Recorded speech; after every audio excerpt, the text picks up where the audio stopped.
Yang berhormat, sekarang saya ingin menjemput Menteri untuk menjawab 15 minit. Terima kasih Yang Berhormat Tuan Pengerusi. Saya merakamkan ucapan terima kasih kepada semua ahli-ahli yang berhormat yang telah turut menyertai perbahasan di peringkat jawatankuasa bagi Kementerian Sains, Teknologi dan Inovasi. Saya akan cuba jawab semua. Kalau sekiranya tak dapat jawab semua, saya pohon untuk jawab secara bertulis.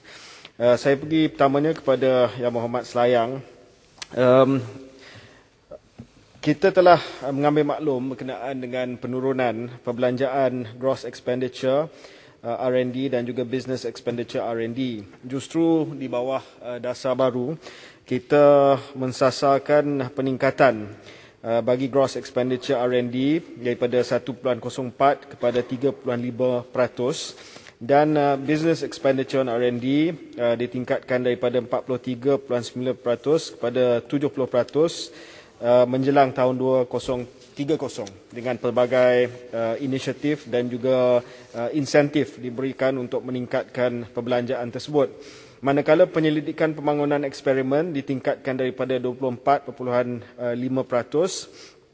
kepada 50% menjelang tahun 2025. Dan ini sudah pasti akan meningkatkan lagi kadar pengkomersialan teknologi di Malaysia. Berkenaan dengan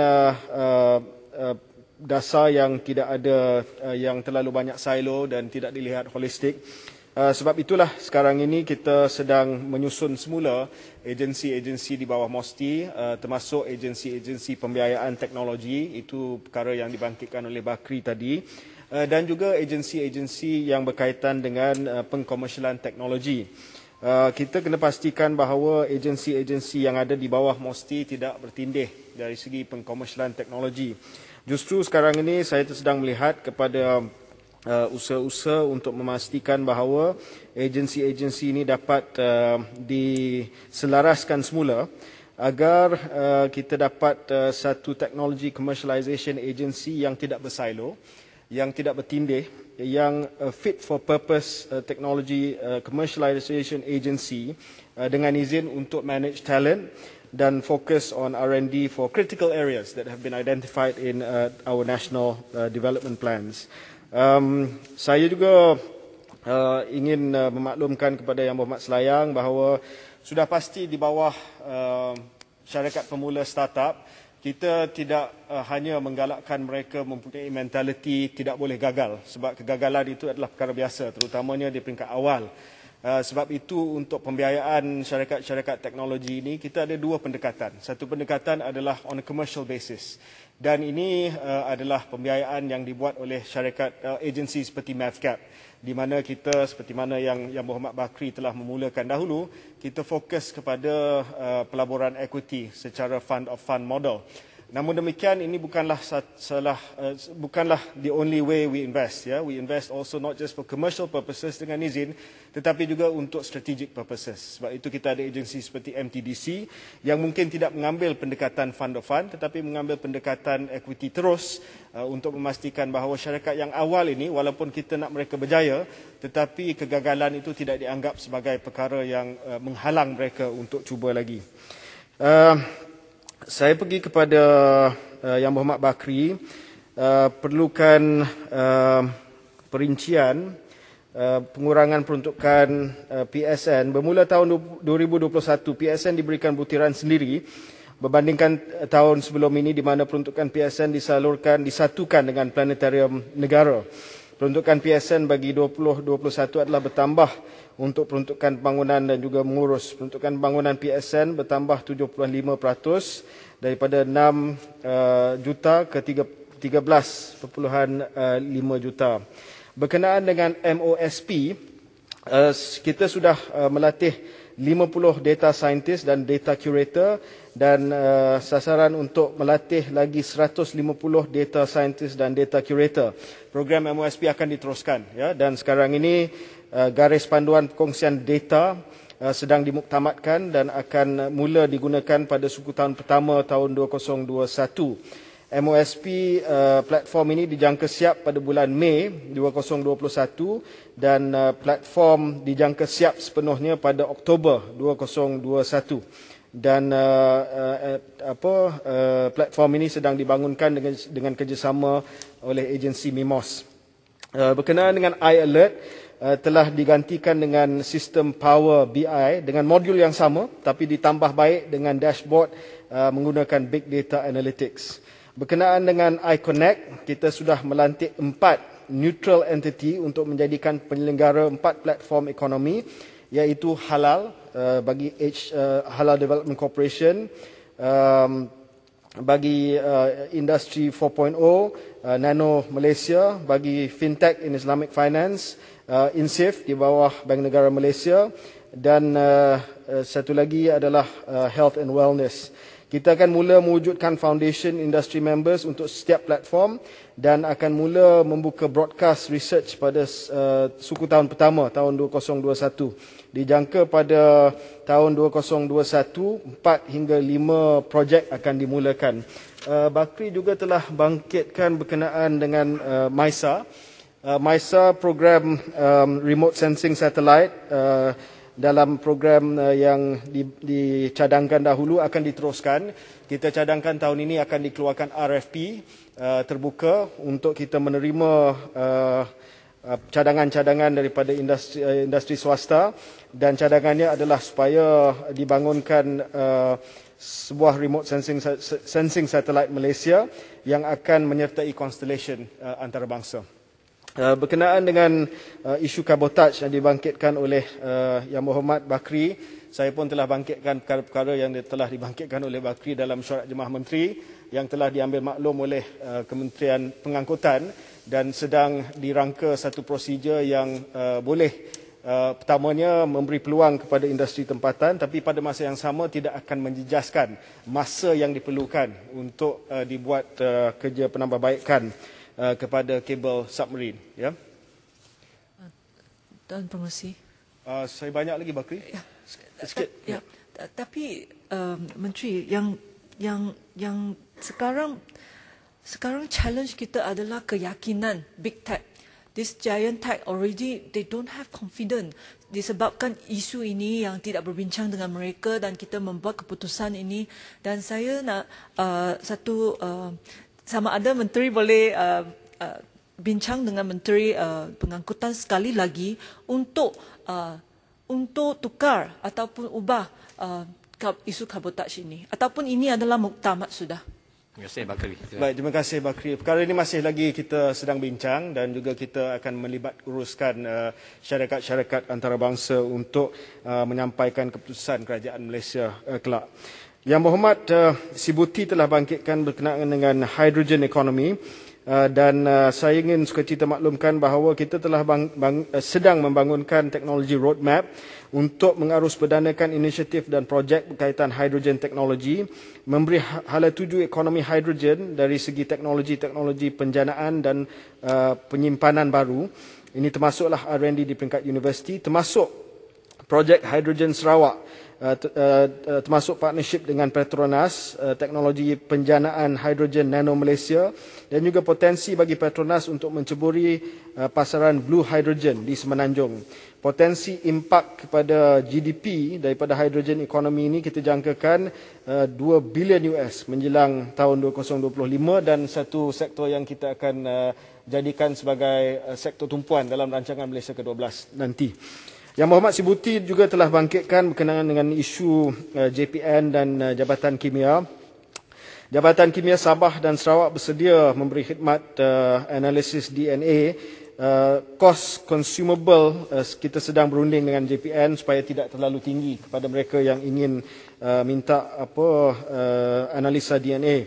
Saya sedia maklum bahawa di JPN Sabah dan juga ada beberapa tempat yang mereka tidak ikut prosedur pensampelan. Perkara ini kita akan cuba selesaikan seperti mana yang telah dibangkitkan oleh Yang Berhormat Sibuti tadi.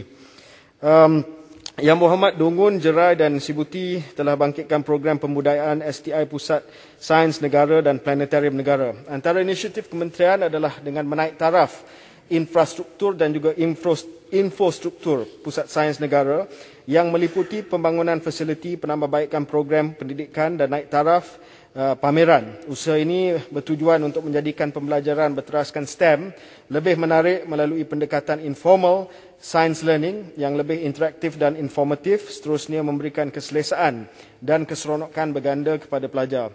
PSN turut mempromosikan STEM melalui penganjuran pertandingan di peringkat kebangsaan. Antara pertandingan yang telah dianjurkan adalah pertandingan robotik, pertandingan jet kawalan jauh kebangsaan dan juga National Tinkering Challenge.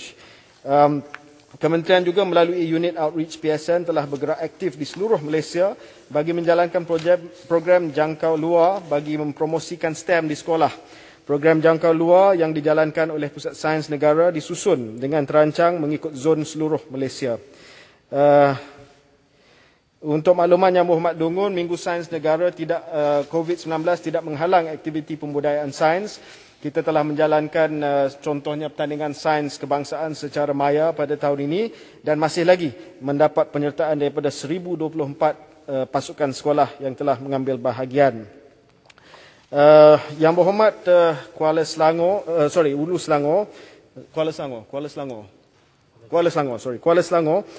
telah bangkitkan isu Siltera dan juga isu Mimos. Saya setuju dengan Yang Berhormat Kuala Selangor bahawa semiconductor ataupun integrated circuit ini menjadi nadi kepada pembangunan ekonomi kita untuk masa depan. Yang pertamanya saya ingin memaklumkan kepada Yang Berhormat Kuala Selangor bahawa Jemaah Menteri sedang menyediakan satu memorandum bersama oleh MOSTI, Kementerian Perdagangan Antarabangsa dan Industri dan Kementerian Kewangan untuk kita membuat pendirian national interest sebelum keputusan dibuat berkenaan dengan masa depan Siltera. Jadi pihak Khazanah Nasional telah dimaklumkan bahawa sebelum sebuah keputusan dibuat berkenaan dengan Siltera, ia mesti terdahulu dibincang di peringkat Jemaah Menteri supaya keputusan national interest dibuat berkenaan dengan masa depan Siltera tersebut. Yang Berhormat Kuala Selangor dan juga Yang Berhormat Bandar Kuching, Yang Berhormat Kimanis, Yang Berhormat Arau telah bangkitkan isu vaksin, ya, yang saya nak ambil sedikit masa untuk jelaskan. Ada banyak lagi perkara tapi saya pergi kepada perkara ini dan selepas itu kepada Pasir Gudang. InsyaAllah lepas itu saya menggulung. Yang pertamanya berkenaan dengan peruntukan 3 bilion ini. 3 bilion ini saya akui tidak dapat dalam anggaran perbelanjaan dalam butiran ini sebab ia akan dibentangkan di dalam tabung amanah COVID-19 seperti mana yang telah diumumkan oleh Yang Berhormat Menteri Kewangan, ya. Jadi 3 bilion ini akan datang daripada tabung khas untuk COVID-19. Berkenaan dengan isu yang dibangkitkan oleh Kuala Selangor dan juga Bandar Kuching, ini berkenaan dengan pengumuman yang dibuat oleh syarikat-syarikat swasta. Ya, saya ingin jelaskan di sini dan Menteri Kesihatan pun ada di kiri saya bahawa pengumuman ini adalah pengumuman berkenaan dengan kerjasama swasta. Ia tidak ada kena-mengena dengan perolehan kerajaan. Mana-mana syarikat boleh berunding dengan syarikat-syarikat antarabangsa untuk menjadi ejen mereka, untuk menjadi distributor mereka dan sebagainya. Dan kita tidak boleh kawal sama ada mereka nak buat commercial arrangement dengan syarikat ataupun pengeluar-pengeluar vaksin di luar. Tetapi kalau sekiranya mereka tidak dapat kelulusan daripada contohnya Clinical Research Malaysia, mereka tak boleh buat clinical trials di sini. Kalau sekiranya mereka tidak dapat kelulusan daripada NPRA di bawah KKM, mereka tidak boleh bawa vaksin masuk ke Malaysia. Jadi bagi pihak kerajaan, MOSTI dan juga Kementerian Kesihatan Malaysia, kita tidak boleh menghalang syarikat-syarikat ini yang sebenarnya tidak ada kaitan langsung dengan perubatan, dengan logistik dan sebagainya. Mereka mungkin cuba pivot kepada industri lain. Mereka buat private commercial deals dengan syarikat-syarikat di peringkat antarabangsa. Tetapi saya ingin memaklumkan kepada pasaran pelabur di Malaysia bahawa pengumuman tersebut tidak bermaksud bahawa mereka dapat perolehan daripada kerajaan. Perolehan daripada kerajaan setakat ini hanya dengan COVAX 10% daripada populasi dan Pfizer 20% daripada populasi yang dibuat terus dengan Pfizer tanpa diguna pakai sesiapa middleman ataupun third party. Kuala Selangor. Terima kasih Menteri. Ya, saya ucapkan tahniah atas komitmen untuk memastikan kepentingan negara dan rakyat atas isu Seltera tadi dilangsungkan sehingga secara tuntas dapat kita selesaikan dengan baik. Adapun poin yang dibangkitkan oleh Menteri tadi saya sangat memahami, ia merupakan satu transaksi yang merupakan pihak swasta dan itu adalah di luar kepentingan ataupun MOH. Namun, apakah Menteri bersedia untuk memastikan demi kepentingan dan kemaslahatan rakyat supaya harga itu apakah boleh kiranya it is capped at, there shouldn't be any exorbitant dengan izin harga yang melampau, kerana disitulah berlakunya apa yang dikatakan sebagai mengambil profiteering yang melampau. Menteri, itu satu perkara yang saya ingin tekankan, minta Menteri jelaskan. Dan juga Pfizer tadi adalah G2G itu yang juga bagaimana boleh begitu, apakah itu satu keputusan kabinet? Terima kasih. Terima kasih Kuala Selangor. Tambah sikit. Saya cuba nak tanya, saya faham memang ini bukan itu satu private negotiations, tetapi adakah pihak kementerian bercadang untuk bagaimana untuk memantau kualiti of the whole distribution chain walaupun syarikat MyEG yang tanpa track record? Adakah kementerian ada mekanisme untuk memantau, untuk memastikan kualiti yang sampai kepada end user tersebut dijaga? Sekian, terima kasih. Terima kasih pada Kuching, sila. Berkenaan dengan Menteri nak tambah berapa minit lagi? 3, 4 minit? 5 minit kalau 5 minit, baik. 5 minit lagi. Berkenaan dengan harga Kuala Selangor, setakat ini mengikut rundingan kita runding terus dengan syarikat. Jadi G2B, I suppose, government to business. Dan harga itu harga ex factory. Dia harga yang diberi oleh syarikat tersebut dan tidak ada harga-harga tambahan. Kalau sekiranya perlu dari segi logistik, transport dan sebagainya, macam contoh Pfizer saya dah sebut bahawa harga itu harga meliputi hantaran, tidak meliputi harga simpanan, storage, itu lain. Tetapi mungkin selepas ini akan ada rundingan dan kita akan dapat harga, tapi harga itu tak termasuk logistik, tak termasuk transport. Maaf Menteri, 2 bilion itu tak termasuk logistik dan storage, ya? Sorry? 2 bilion tidak termasuk logistik dan 3 storage. bilion, Tak ada. Yang disebutkan itu 2 bilion sampai 1. 1 itu adalah the storage. No. 3 bilion itu adalah jumlah keseluruhan. Betul. Dan kita cuba dalam jumlah keseluruhan itu untuk mengambil kira semua. Perolehan, termasuklah storage, termasuklah pengangkutan. Setakat ini kita masih lagi dalam sasaran tersebut. Hanya untuk Pfizer. No. Not Pfizer, semua. Persoalan saya adalah Menteri, Pfizer saja saya mendapati bahawa komitmennya adalah 2 bilion kepada vaksin dan 1 bilion kepada logistik dan storage. Apakah itu benar? Dan itu adalah mengikut laporan. Okay. Ini kenyataan yang tular hari ini yang kononnya dibuat atas nama Yang Berhormat Gua Musang. Dia kata perolehan harga Pfizer sampai 2 bilion US, simpanan semua sampai 1 bilion US. I can categorically state dalam Parlimen Dewan Rakyat bahawa itu tidak berasas dan tidak betul sama sekali. Saya tidak boleh cakap harga sebenar perolehan dengan Pfizer sebab dia NDA. Ini perkara biasa yang Berhormat Kuala Selangor pun tahu. When you enter into non-disclosure agreement. Tetapi perjanjian kita dengan Pfizer dan juga dengan COVAX masih lagi way within our reach of 3 billion for 70% of the population. Itu yang saya dapat maklumkan. Berkenaan dengan apa yang dibangkitkan oleh Bandar Kuching tadi, berkenaan dengan storage, dengan quality dan sebagainya, semua yang nak daftar vaksin mereka di Malaysia mesti melalui NPRA. Semua syarikat yang nak buat sebahagian daripada pembuatan vaksin pun mesti dapat persetujuan daripada NPRA. Mereka mesti dapat kelulusan daripada good management practice dan sebagainya. Sebab ada pengeluar vaksin contohnya daripada negara China yang minat untuk datang ke sini bukan hanya untuk jual tetapi untuk membuat proses pembotolan apa yang disebut sebagai fill and finish. Itu pun memerlukan kelulusan regulatory sebelum dapat dilaksanakan. Isu saya bukan pengeluaran atau manufacturer. Saya tahu ada kriteria yang diperlukan, tetapi distribution. Kalau dibagikan kepada syarikat MyAG yang tak ada track record, adakah mereka dapat keep that quality yang diperlukan? Sebab itu distribution juga adalah perkara yang dapat perhatian regulatory. Ya. Kita tidak akan memberi kepada mana-mana syarikat yang tidak ada distribution capacity yang boleh menjaga stability vaksin tersebut. Ya, tapi kita tak tahu, mungkin mereka akan buat pelaburan, saya tak pasti. Mereka buat commercial agreement dan terpulang kepada syarikat-syarikat tersebut, mungkin mereka akan buat pelaburan. Mungkin mereka akan dapat buat JV atau kerjasama dengan syarikat yang biasa membuat transportation kepada vaksin. Ya. Saya sebut di sini bahawa ya saya tahu syarikat-syarikat yang tidak ada kaitan pun sedang cuba mengambil bahagian dalam vaksin. Ya.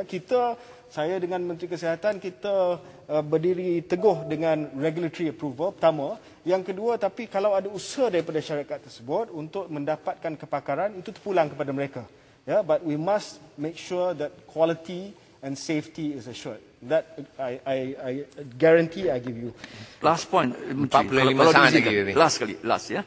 Ini Pfizer, price yang diberikan kepada kita itu adalah dalam kategori di low and middle income countries, NMIC ya. Dan dengan itu price-nya adalah 10 per dos ya. Kurang lebih does not 19 ringgit 19 ringgit 50 sen ya. Tier pricing. Apakah ini benar dan ini perkara yang saya ingin bangkitkan untuk Menteri jelaskan? Terima kasih. Kuala Selangor. Ya, terima kasih Kuala Selangor. Yang Mohd Kuala Selangor, saya tak boleh secara terperinci sebut, ya, tetapi memang betul Pfizer dia ada harga berasaskan kepada tier, ya, dan kita berada di tier yang pada pandangan kerajaan Malaysia dapat diterima, ya. Itu yang saya dapat sebut. Itu saja pengurusi masa yang ada. Yang lain saya akan jawab secara bertulis dengan terperinci. Terima kasih. Terima kasih Menteri Sains, Teknologi dan Inovasi.